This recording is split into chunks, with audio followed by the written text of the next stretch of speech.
I think the worst manifestation is when I heard of something called active burnout, where it's like you're still going day to day, you're showing up, you'll smile, do the things, but then you don't actually realize that you're burnt out, but then you're just like moving on autopilot, which I think is...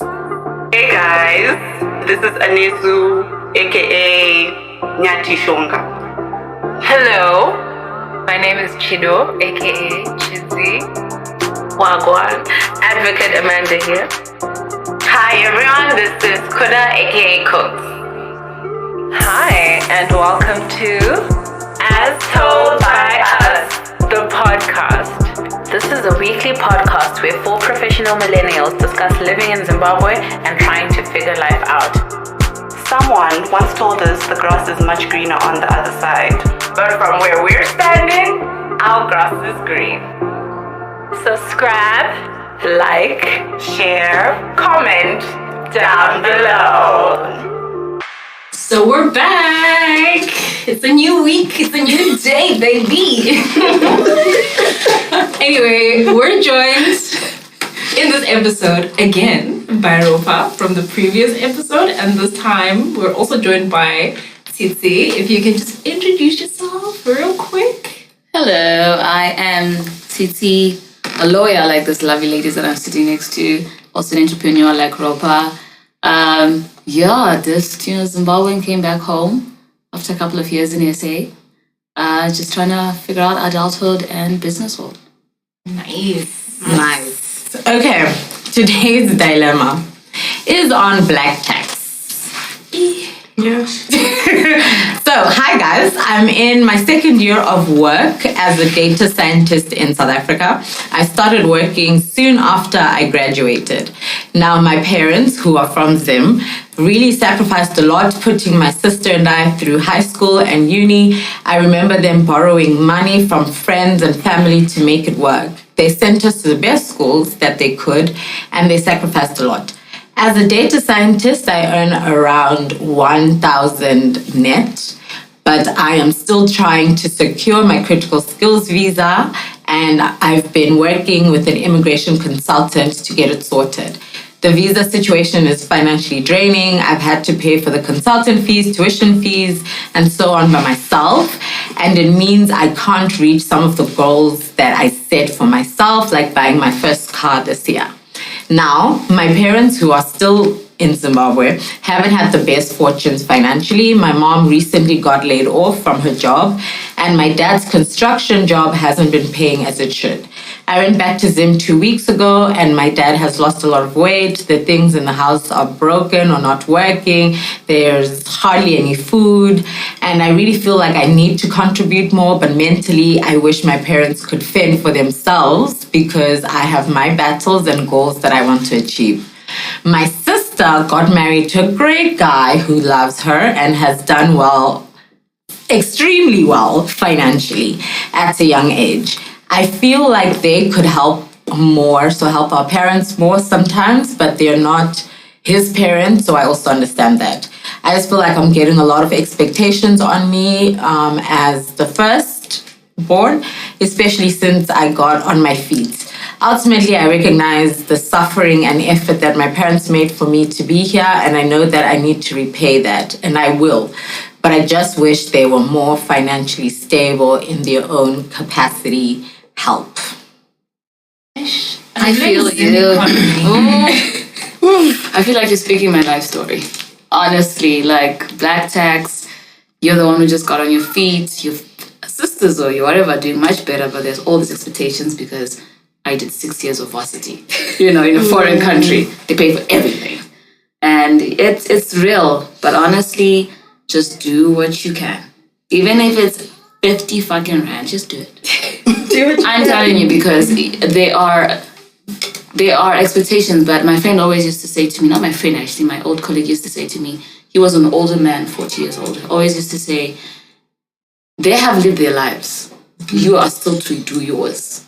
So try and find a balance of those two, knowing that you are doing as much as you can to support them, but you're also making sure that you're not slacking on yourself because you will regret it so much. And I think the fact that this person is in South Africa gives the impression that you're in the diaspora, you can afford to send money back home, you can do things that are so unrealistic. Like, I don't think people actually understand that even the SA actually is getting really expensive to live. So whatever money you're making and you still have to pay rent, you still have to do your own life, plus send money home. I think people just think, oh, they're in the diaspora, they can. And I think it's really unrealistic. Yeah. But because they're your parents, right? I think you kind of just have to put them somewhere in the budget. There's no way that you can. And I think a conversation maybe can be had with the sister. Maybe to say, hey, sister, if you can, the parents are struggling. Hey, but you can't, it's not because the person who made the money was her husband, not her. So I do get, like, maybe even in their households, that's a conversation that they also need to have in terms of how are we going to support the parents. I think if you marry someone, you marry their family, right? Yeah. That's kind of the point. So he needs to also assist his in-laws, and that's a conversation that they need to have. But I think as the siblingship, maybe talk about it first, see how much you can pull together to help. They're your parents, what are you gonna do? Yeah, true. Ropa? I think I would just say start by accepting for yourself that you can't solve every problem. I think that's the best thing you can do for your mental health.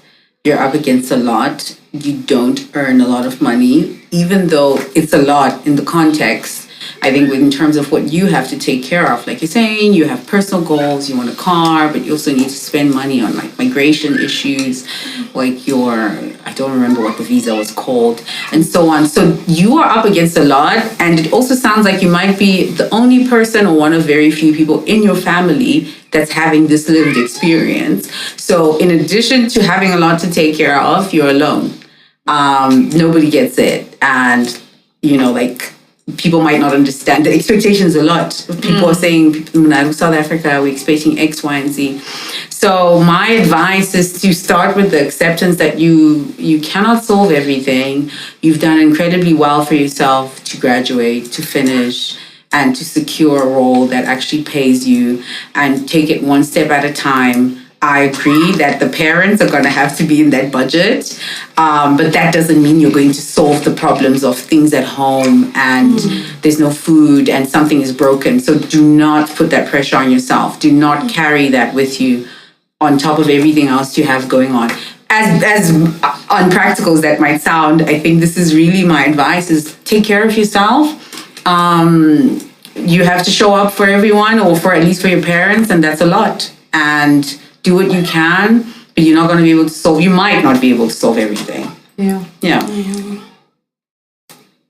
Anybody else? Yeah, I feel his pain. Guys, being a firstborn is so hard, because I feel like when you're a firstborn, even though it's not your responsibility, there's like this innate thing that says, I need to take care of these people. It's like ingrained in you from a very young age. But at the end of the day, you don't even have that much to begin with. Because when you were reading it, I just thought, that's not a lot to work with in terms of like a salary every month, and it's not a lot. So what I would advise him, firstly, he needs to talk to his parents. He needs to tell them, okay, guys, I know I'm an SA, but this, and this is what I'm trying to achieve, and I need to save money for that. I understand that things are really hard there, but I need to do this in order for all of us to flourish, right? And if he can, he needs to look for money that he can actually give them to sustain themselves. So what kind of project do you want to do? I'll send you money to do your chicken business or whatever. Because right now, there's no way he can continue to send money home and try and achieve all these immigration things going on. So at least tell them, Mom, Dad, do you want to start a chicken business? It's not that expensive to start a chicken business.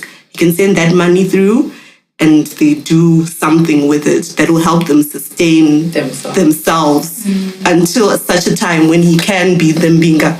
They think he is. Because right now, there's no way. Yeah, I think honestly you're right. I think you need to think outside the box because we're all kind of dealing with black tax in a way. So you need to figure out a way that works for you because at the end of the day, they're still your parents. And it's heartbreaking to come back home and see that there's hardly any food in the fridge and see that they've lost weight, obviously, because they have also sacrificed quite a lot for you to be where you are. So I think that, a conversation needs to be had with your parents. Look, this is where I am. Unfortunately, I cannot always give you money because of this, that, and the other. And because they're your parents, I'm sure they'll understand. But you need to think outside the box to say, oh, okay, how can I help you help yourselves? If it means, let's have an arrangement. I'll help you start your chicken business, or I'll send you money every 2 months, not every month, because maybe I'm not even able to do that myself. And speak to your sibling again. Because you can't say, I'm sorry, but because we're African, you can't say your brother-in-law, well, it's not his parents. Technically, They are now. they are now. So your brother-in-law should also kind of feel a sense of, I don't know, if you love your wife, then it means that it extends to your wife's family as well. So you can't say, I'm loving on my wife, but yet your wife's mother is losing weight because they don't have food.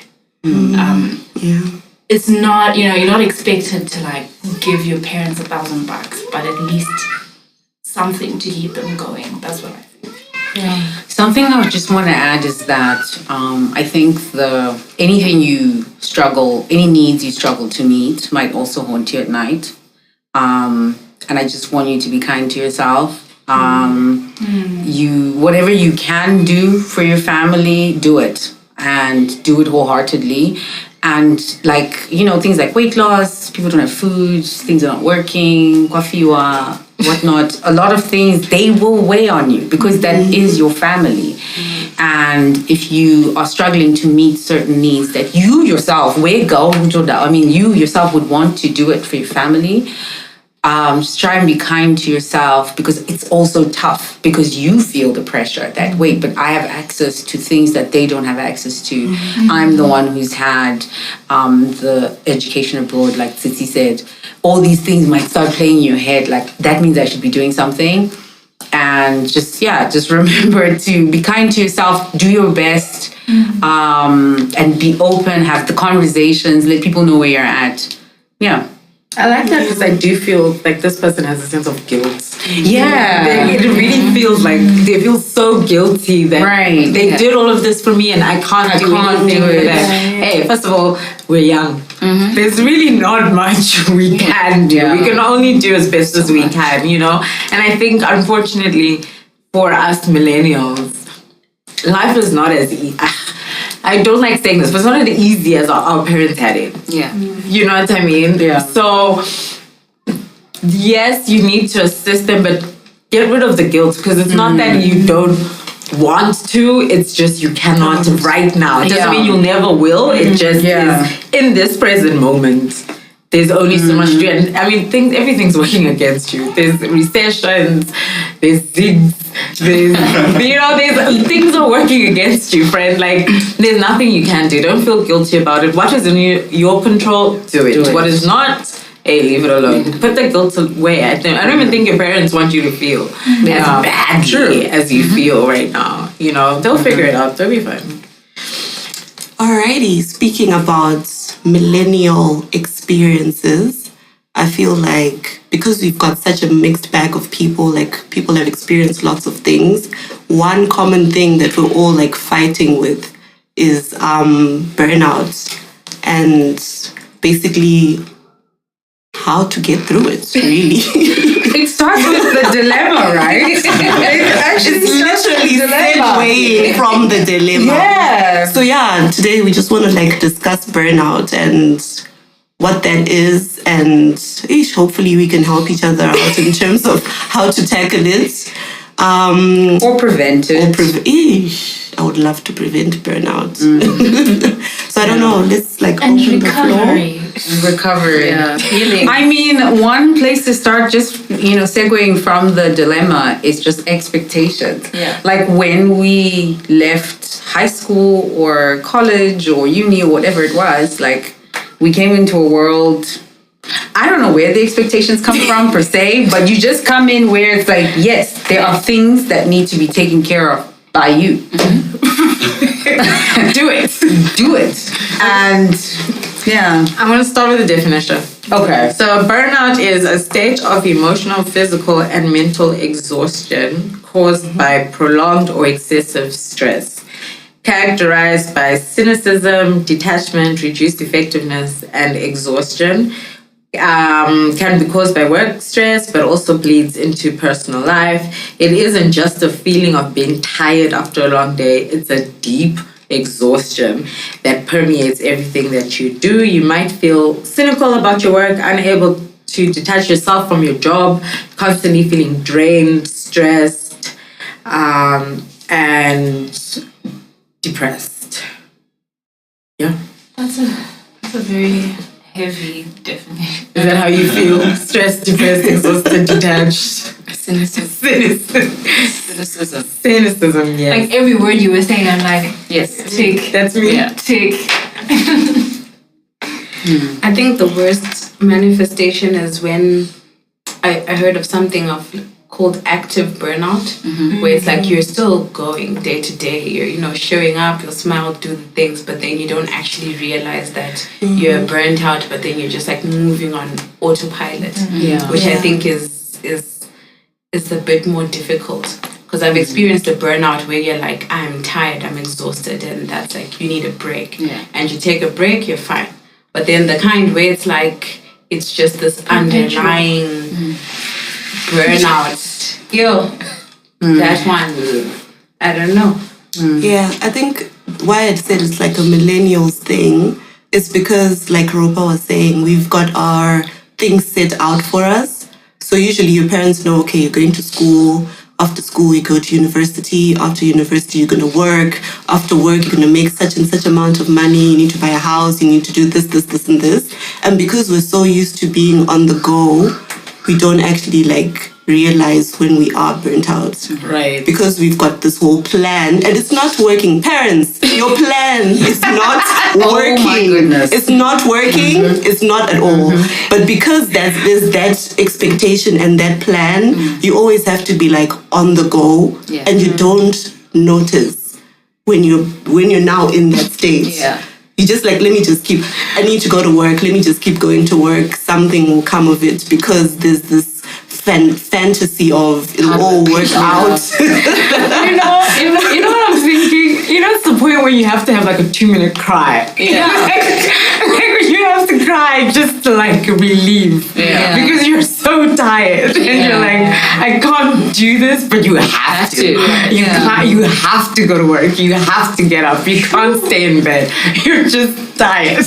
And you have to cry either on your way to work or in the shower or when you're changing, and then put yourself together and go. And then I've had moments incidences where I'm driving to work and I'm just crying, and then somebody outside will be like, "Are you okay?" And I'm Really? Yeah. okay, and then You don't even notice you're crying. Yeah. you take 5 minutes before you get into the office. I used to have them at work. Yeah. So I would literally hide behind my desk. Be like, I know what's coming. My boss is coming up with some task I have to do, and I have a million other tasks I have to do. I would hide behind my desk and just have go to the bathroom and have that extended moment where you're just I am so tired, but I can't stop. I knew things were bad when I was fine with crying in public. The train, the bus. I was like, listen, mind your business. Face your friends. I'll be done with this crying before I get to work. You know, I have to wrap this up. Oh my goodness. There's an autopilot mode that you enter into, like Amanda said. And one of my really bad experiences happened not recently, but like October, November vibes. And I don't know if I've said this before, but I was driving, and I've also gotten to the point where I'm driving, but I'm also driving on autopilot. So I zone out. I don't notice. So I was driving, I think this was now like November. So, you know, in Zimbabwe in October, the jacarandas come out. I promise you, I did not notice the jacarandas until they were dead. And the cry I had in the car, because I said, you use this road every day. Yeah. And you did not notice. That's jacaranda season. That was jacaranda season. You did not see these jacarandas for a full month. Now they're dead. And now you notice them. Oh, that's sad. What is happening? Yeah. I literally had a cry about that because it just told me that I was completely detached from my own life. Yeah. So, you know, where jacarandas for me are so pretty. It's a beautiful thing. I love them. But the fact that I didn't notice them really hurt my spirit. And it reminds us of exam season. Jacaranda is exam season. So you didn't even notice like what 7 years of your life? No, that's sad. No, it was really sad. That is very sad. Because it's like you've lost that joy of living. Yeah. Like just because those moments where you look at the moon and you're like, wow, it's so I'm alive, and you look at the sky and you're just like, wow, this is so beautiful. Now you've lost all of that. You don't see color. Hard. You don't actually see color. You don't see green. You don't see brown. You don't see. You know it's green objectively, but you don't feel it's green. You don't have that feeling like, oh, that's fresh, that's new, that's exciting. You're living in like a cloud of gray. Everything is the same. And even if you were to meet your goals or expectations, you don't even notice your achievements. And I That's got true. there. I'm there now. You don't because you're just on to the next thing. And I think that's the trap. Because you don't realize that, you know, these are all just things. You get so caught up in work and in goals and pressure and expectation that you stop having that feeling of contentment, even in the smallest of things. And for me, I just want to try and move us into a space of how do we get out of it. For me, it's gratitude was the first thing that I really tried to make a practice out of and felt a difference. Where it's like you're intentional about it. No matter what, you're gonna find something good to say about the day or about something. And the more you teach your mind to pick out positive rather than reinforcing negative, it feels a little bit better. Hey there, lovely listeners.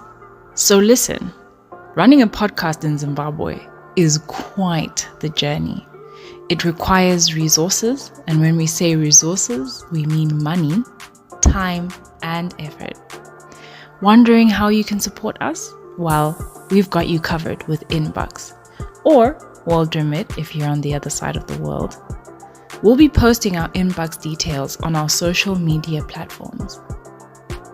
Whether it's the cost of a cup of coffee or a virtual high five, every little bit of your support counts.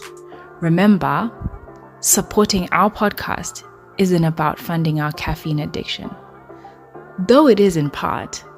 But your support keeps our podcast alive and thriving and helps us create more content, ensuring that our laughter echoes through your devices.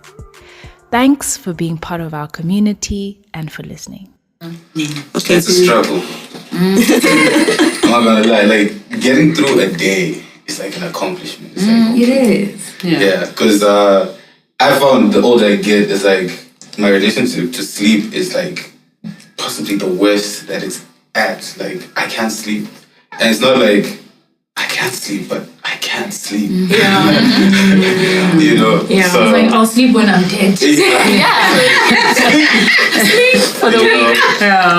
You get into this very kind of abusive relationship with yourself, where it's like I go out and like someone can be like, oh yo, like you're amazing at what you do. You've won these awards. You've done this. You've done that. And I'm just like, hey, bro. My social battery right now is like on 10%. Like I don't feel any of this. Like I've actually tried to figure out like, okay, why did I start this in the first place? Where am I going? Like what does this all mean? You know when you're watching like a show right? And back in the day when you're like young, you watch a series and you're like, oh, okay, this is what adults are doing. Now some scenes hit too hard. I'm looking at the scene and they're like, yo, Start to cry watching a nice Okay. So, No, I think you wanted to share. Oh, I wanted to say, going back to Amanda's point, how we get out of it. I think for me, therapy has been very helpful. Because I had to do a few exercises. I'm still in the middle, okay? But there are exercises such as write a letter to your younger self, right? First of all, apologize because you were not nice probably to your younger self, and release yourself of the expectations that you set when you were 7. I think I decided I wanted to be a lawyer when I was 11. And I didn't change my mind. And now I'm here and I'm like, girl, what were you thinking? What? And I think there's something about Zim that also makes you be very like not narrow-minded, but once you pick, I'm going to be a doctor, I'm going to be an engineer, I'm going to be a lawyer, you know what I mean? You kind of close yourself off to any other possibility. And then you sort of get to uni, or you get after uni and you kind of be like, oh, but I could have been really good at 1, 2, 3, 4 things, Another thing is write a letter to your parents and let go of the expectations that they have for you. Sort of just say, listen, I'm not the daughter or the son you expected, but this is the one you got. So, this is not even for your parents to read. It's just for you to be able to let go of just all the expectations, even to the world. Like culturally, there's so many expectations of being black, being female, of being, there's so much that weighs on you that you have to really just let it go and figure out a way, because that weight in itself, mental stress, causes the exhaustion and the deep, deep depression. I'm also one of those people that can't sleep without a sleeping pill. I need it. I can't. My mind races so many. Like tomorrow, I'm like, I have an email, I have to send, I have to do that. Even if it's on a weekend, I'm still thinking work. I'm still thinking, oh shoot, my car needs service. What am I gonna do? Oh, I need to buy this, and oh, the house needs tissues. Oh, like your brain is constantly moving and it's active and it's not fun anymore.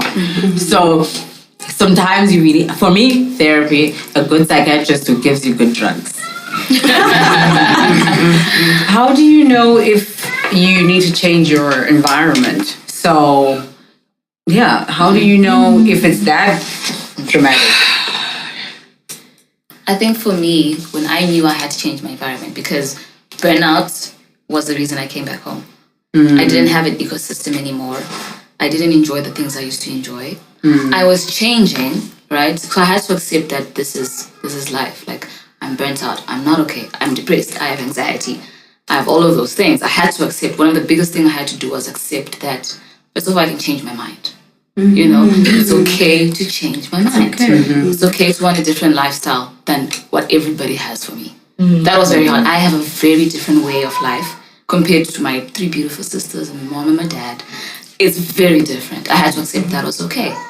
And then I had to accept that once I did all that accepting, I then had to accept that maybe the idea that South Africa was going to be a home for me because I had done law for 7 years there had to also change. That's when I knew maybe it's the environment. So what I did was I restarted. And that literally meant going back home because it's a cycle. This burnout didn't start when I went to South Africa. It probably started way before. But I never noticed because I was in my books, I was doing my law, I was doing SRC, I was all of these things, I was hosting proms, I was doing sports, I was doing additional math, so many things. So then I was like, I have to restart because clearly the environment I was in wasn't giving me the support that I need. So I had to go back. That's when I changed my environment. I was like, let's go back to the beginning. And then if I go back home, and I still feel like this is not it, then I can still go. But I also need to reset in the sense of that thinking, like where you're always running away, because you can't also do that. But you have to go, I said, environment, if this changes and nothing changes, then I know that there was a problem. But if I go back and that changes, then I'll be okay. Unfortunately, it's still following me. So we're gonna have to but I think what I did manage to do when it got me back here was that the tools that I had gotten, gratitude, deep pain, acceptance, about yourself, self-love, being selfish. I say that with all kindness, being selfish. To be like, up church. I am tired. I worked 10 hours.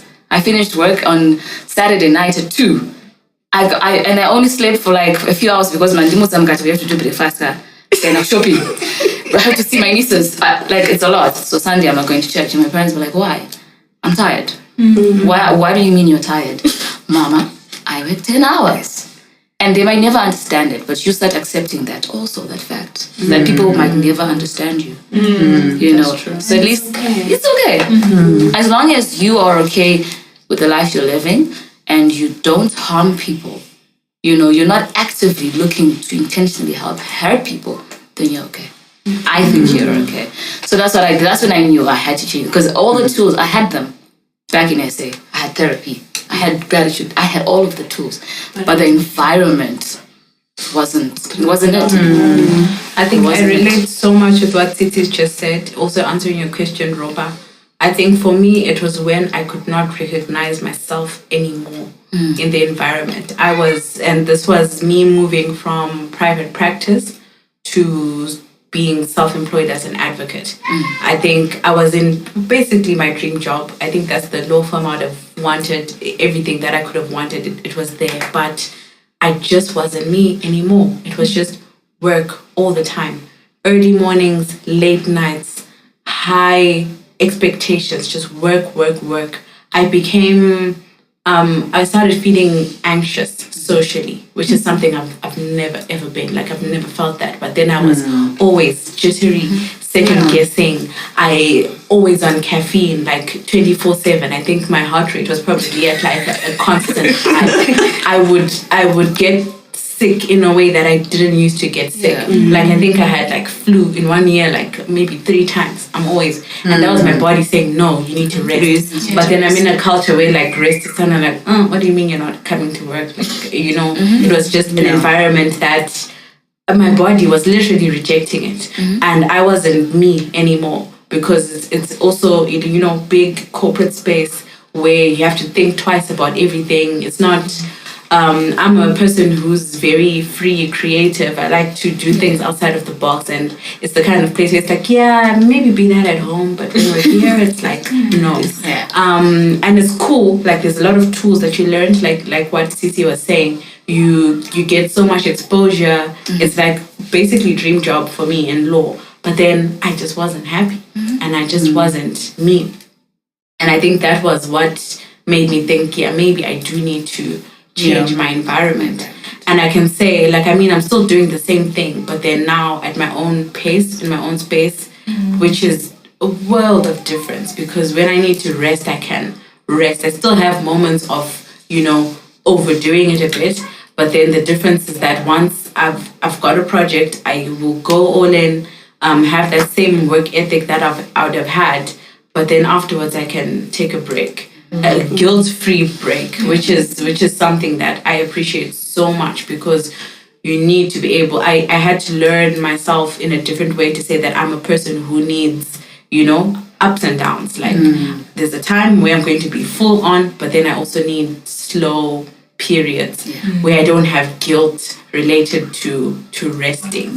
So I think for me that's how I recognize that this is not me anymore, and something has to change. One of the lies that I told myself was that doing my own thing somehow absolved me of real life things burnout, exhaustion. I don't like my job. I don't feel like myself. So by the time, because I could relate a lot to what you were saying, Amanda, but by the time I was learning that I'm not myself and I'm this and I'm not okay and blah, blah, blah, I was in the middle of owning something that other people had bought into. So it was kind of what do you mean you're not you? You know what I mean? It was... People have invested. So what are you talking about? So first it's just refreshing because I feel seen. I'm like, yes, I think this is relatable. But also, it's just survival mode is the root cause on my side. Is you can't. There's no career that suddenly like kicks it out of you. If you are in survival mode, you can't like decision your way into something different that way it suddenly doesn't apply. You're gonna show up. I love to say this all the time, but wherever you go, there you are. You know? So yeah, I think I showed up into this new chapter of my life with the same survival mode. Let's get up, let's get it, let's do what needs to be done. And I over time became really detached, like you also said, and not feeling like myself. And I'm at a point where I'm also like, okay, so how do you know if environment changes the next thing? How do I know, for example, how do you evaluate if another environment would be better for you than the other? Because for me, I live in Germany, but I'm Zimbabwean. So the immediate thing is to do what Tsitsi did, which is go home. But if I'm coming home with all of this baggage, it's not gonna follow you. That's the thing we're saying, that the grass is not necessarily greener. Where is it green, guys? Where is the grass green? The grass is green exactly. Where you water it. Where you water it is where the grass is green. Because the baggage will follow you, but also if you don't have the tools. And tools are very important. I think they're very, very important. Therapy, I want to go back so bad. Please refer me to a therapist. Because that really helps, you know. And spirituality, faith, like everybody has their tools. Everybody has their ways. For me, it was yoga, therapy, God, and gratitude. Just like that. And gratitude, and I meant in the sense of even appreciating myself. Like, I am a fighter. I have achieved so much. I was doing things that none of my colleagues who were foreigners in SA were doing. I went into practice straight out of varsity. You know, I started at the bottom, yes, I was a legal secretary, but I was in there. You know, I was working with the big guys, with these white people that were in boards of airports and all of those things. I had to be grateful for that. I had to be grateful that the dream that I had, I managed to do so much of it. The rest wasn't on me. The rest was on the government of South Africa. Honestly, that is where they messed us up. If I had my way, I'll be done. But I also have to be grateful for that, because also that mess up, those mistakes, those downs, they have an element of it's a blessing in disguise, right? Because I'm telling you, if I hadn't been bent out and things hadn't gone the way they went back in SA, I was never gonna come back home. And I missed so much of my family's life. I came back here and I cried because I missed so much. And South Africa is not far. Why wasn't I coming back home? Because I was an autopilot. But I came back here and I was like, you know what, wherever life takes me next, whether it's a change of environment, whatever, the couple of years that I'm here, I am going to enjoy them so much, and I'm going to take in all those achievements and all that life for my family. But it's a blessing in disguise. But that comes with starting to appreciate the little things in life. So it's a lot, hey? It's quite a lot. Anyone with any other tips before I go to Beyonce's internet? You're just living in it. Go for it. Okay, so these are like how we've been discussing, like things you should look out for in terms of what's causing your burnout, or things you should do actually. So you need to track your stress levels. I'm terrible with that. I don't. What if you're always stressed? Yeah, I'm always stressed. Yeah, what constitutes stress? I think you can feel it though. Yeah. I think you can feel your heart like palpitating. You know something, like what Amanda was saying, that she was on caffeine, like stress levels were high. You can feel it. I feel like your body tells you, bro, you're stressed. Or bro, why are you in fight mode or flight mode right now? Like nothing's happening. You see, that means you need to stop and feel your body. Yes. Which I think is the danger of burnout, because you don't. You get so used to like, oh, you feel a kind of pain. Painkiller. I can't. Let's go. I've been in places where it's like I can't even afford to think about what my body's trying to say right now, because this is not the time, ma'am. We're gonna move on. And then when you actually get to that point of sitting down and feeling it, it's a bit much to deal with. I can comment on this and say sometimes you take it so far that your body is the one that gives out on you, which is exactly what happened to me. I was not listening to whatever was saying, hey, chill. So my body got to a point where it said, right, stop. Yeah, we're not going anywhere.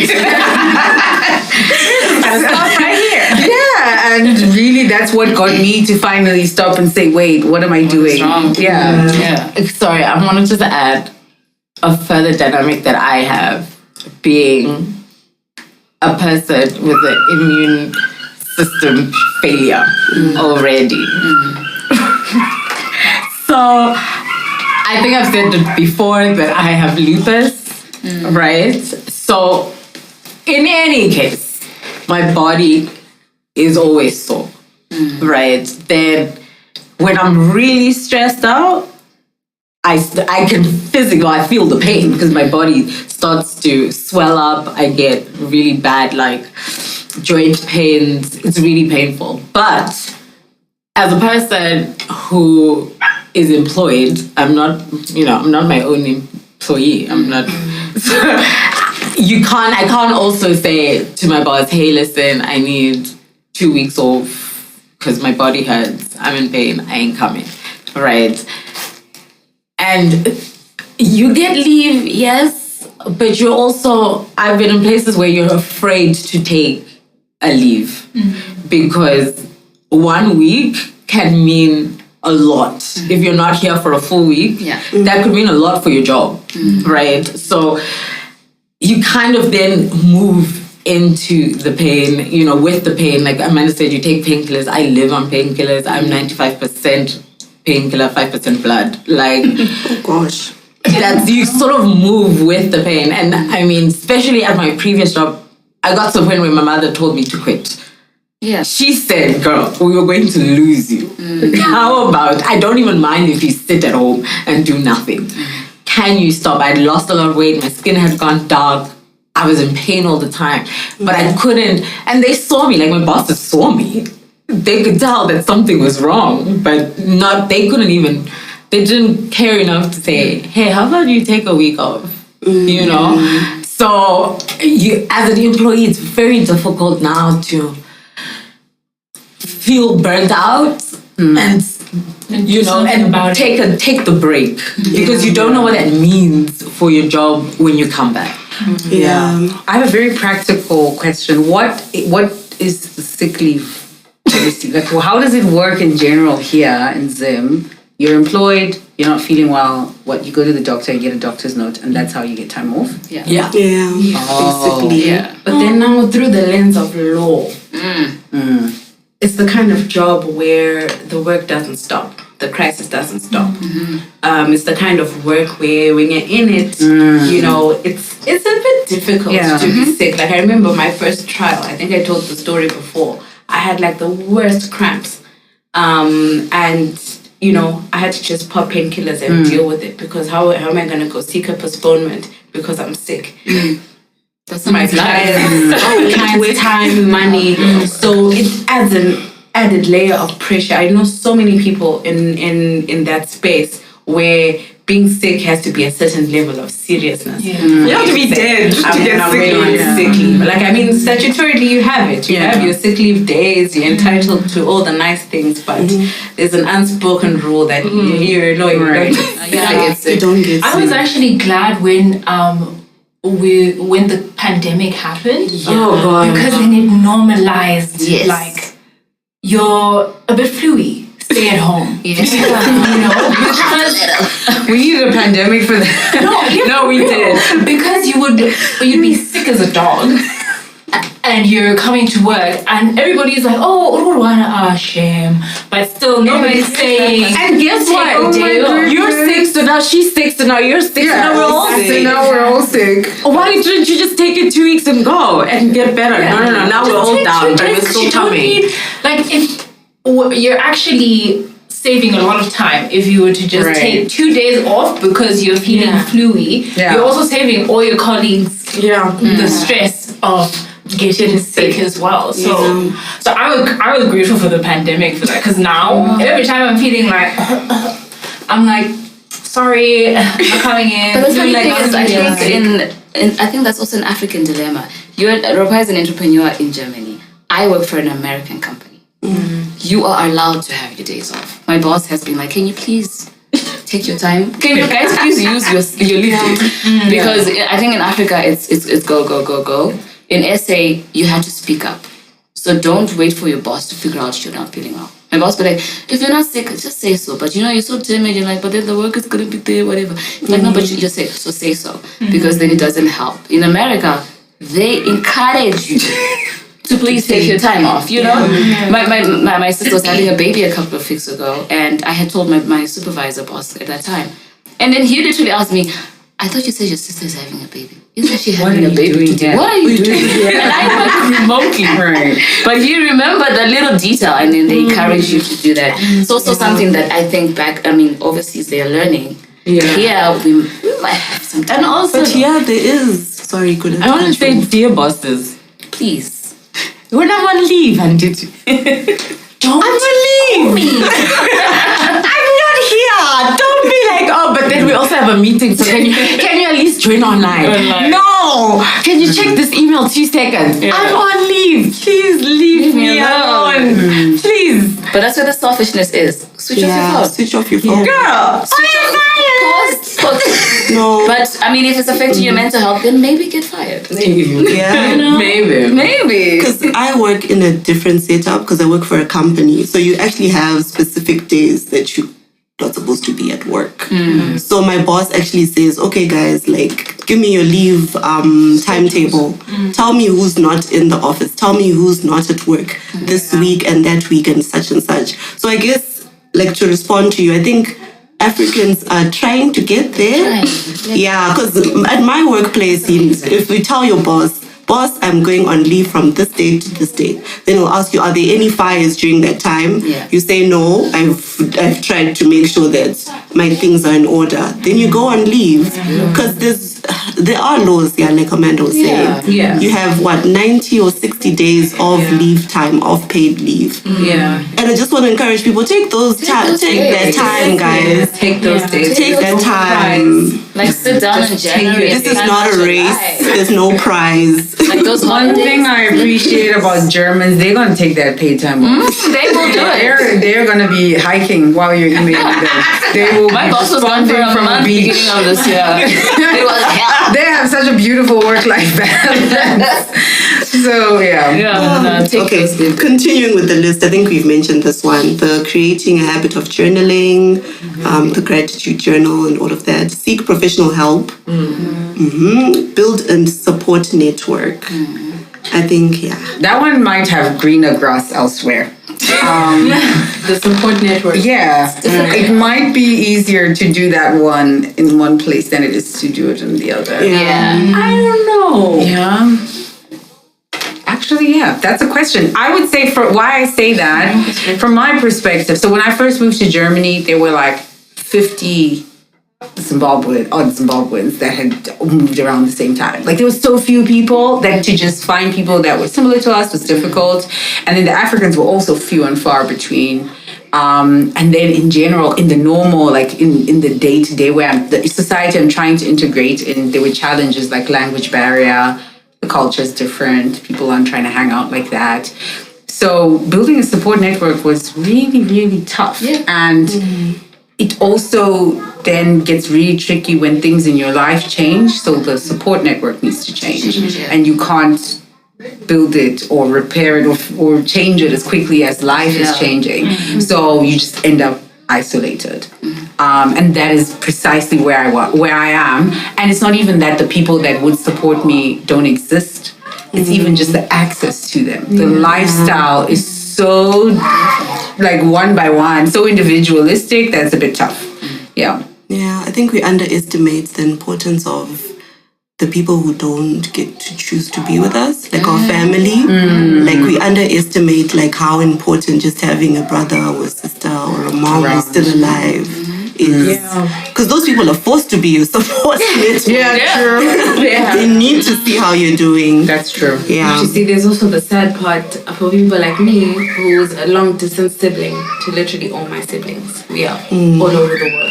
I can't remember the last time we were in the same place, which is... And I think that's the problem with the economy, right? Because now people are forced to move out, and you don't really get to see your people. Even coming home, you don't get to come home as often as you want. Flight's expensive.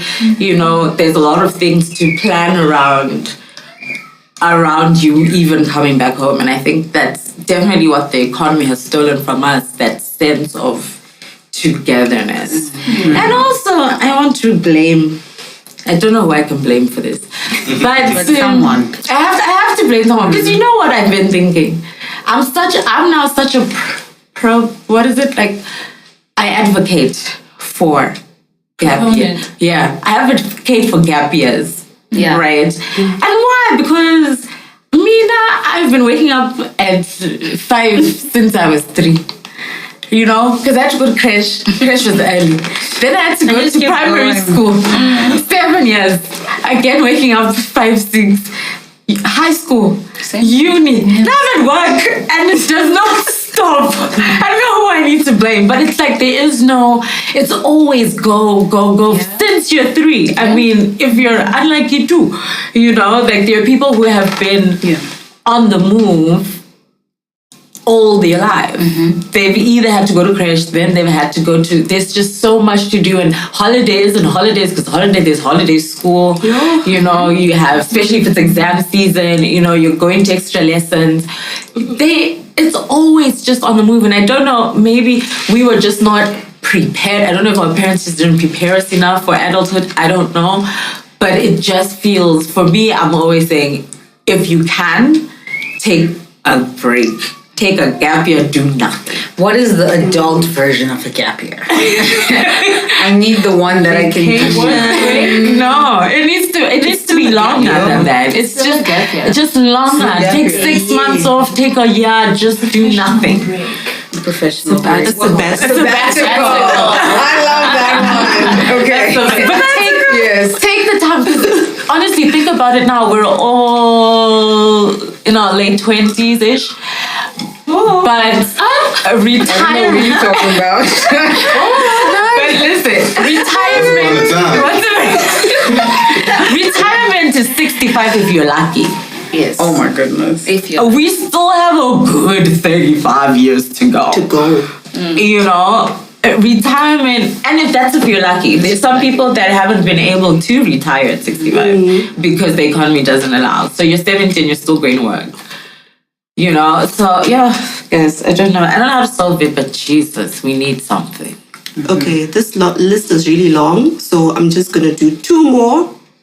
The first one is something so basic that it's something that I think we should all try and incorporate. It's literally just having a good sleep schedule, eating well, a good sleep schedule, MMV, eating well, and exercising. Yeah. Like, it's saying these are like the basics of dealing with your burnout. And women need 9 hours, by the way. Ooh, 9 hours. It's so easy to say, like, these are basics. But it's also so difficult because, like, just now, I was working on something for work, and I realized, like, last week I only ate dinner ever, like, because I was so go, and I would feel like something's wrong. Like, I'm dehydrated. I have a headache, and I haven't eaten, but like, I'm just going. Yeah. And you just only eat dinner. And it's something so basic like that where ordinarily I would eat. But now, Chido, is the time you're supposed to be resting. Yeah. Because you've worked so hard and you can feel the burnout. That's the time you're supposed to now rest. So this weekend, you were supposed to be sleeping, baby girl. Eating all the meals. Still those moments of sleep. Yeah. You're gonna need them. Yeah. Okay, the last one was do something you enjoy. Sleep. Netflix. Do something you enjoy. Yeah. Episode is like 10 minutes. Sleep and then you rewind and you That's the point. It's not a lullaby. Oh, you really got old. It's the sleeping pill for us. Netflix to sleep. You know, a week ago, friend was like, yo, bro, let's hit the club. I ain't been in the club in a long time. And I'm there. And I'm like, yo, we've got our 6, you know. I was like, okay, it's cool. And I'm standing there and I'm that Kevin Hart meme. I'm like, is my stuff safe out there? Like, what are all these people? They turn the stove exactly. I'm like, the house. I'm like, why is everyone so energetic? Like, and I used to be like one of those guys who's directed to the dance floor, you know, I'm doing my moves. I'm like, hey, bro, like, just leave me alone. I just want to go home.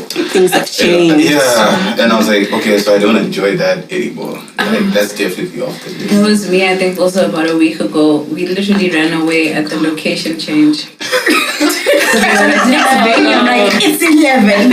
Always. I'm like, yeah. Diversion. My second location is never a No, it's Yeah.